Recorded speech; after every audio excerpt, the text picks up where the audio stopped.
Hello friends, সবাই কেমন আছেন? আমি আর আমার মেয়ে বসে আছি কুমিল্লার ময়নামতি রেস্টুরেন্ট, হোটেল বিরতি। ঢাকামুখী আমরা এখন ঢাকা যাচ্ছি। এখন প্রায় 9:22, 9:30 মতো বাজে। আমরা খাওয়া দাওয়া করে বসে আছি, বাস ছাড়বে, কিন্তু এখন ড্রাইভার আসে নাই। নাকি মা? আমরা ড্রাইভারের জন্য বসে আছি,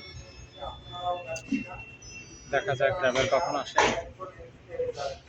বাইরে খুব ঠান্ডা বাতাস,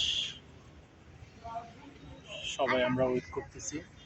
দেখেন আমাদের হিমাচল বাস।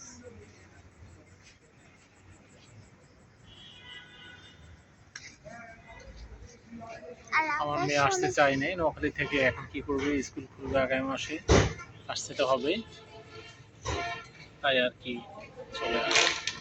চলে যাচ্ছি ঢাকায়। ঠিক আছে ফ্রেন্ডস, সবাই ভালো থাকবেন, আজকে এই পর্যন্তই। Bye bye. বলো। বাই।